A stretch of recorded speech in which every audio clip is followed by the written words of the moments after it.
Oftentimes, you will have an atheist who will demand that the Christian give him evidence. He'll say, I can't believe in any God for which there is no evidence.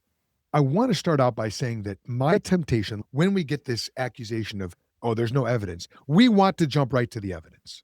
There's so much evidence from archaeology and history and science that we want to jump right into the evidence. But I always tell my students when I teach apologetics, don't jump to the evidence. Instead, reveal the hidden presuppositions, the hidden preconditions that aren't being addressed. Evidence is defined as something that tends to prove or a ground for belief. Let's say somebody doesn't believe in God. They're starting from a position of atheism.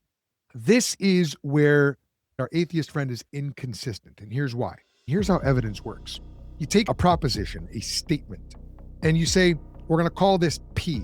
And you say, if P is true, what else must be true? So if P, then Q. This is how evidence works. If P, then Q. This is a form of an argument. It's called modus ponens. You can marshal facts together, and if you can prove that those facts lead to a particular conclusion, then if you can establish the facts, then you can establish your conclusion. Evidence relies on these rules of rational inference. These laws are propositions themselves. These laws are not made of matter. They're propositional in nature. They are conceptual. They only exist in minds. But wait a minute. How could there be such a law as modus ponens?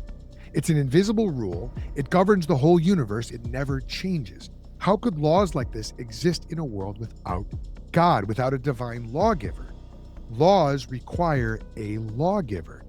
And you might go, no, because it's not a real law. It's just an observation. It's just a pattern. No. Modus ponens requires an absolute law. Otherwise, if modus ponens doesn't always obtain, meaning if it's not always true, then maybe evidence doesn't always lead to a conclusion. Maybe the evidence that you're asking for doesn't exist, and if it does exist, it doesn't actually lead to any conclusion whatsoever. The atheist, by demanding evidence, is assuming the validity of modus ponens.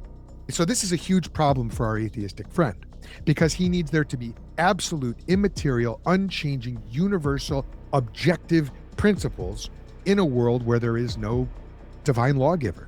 Okay, so that's a huge problem.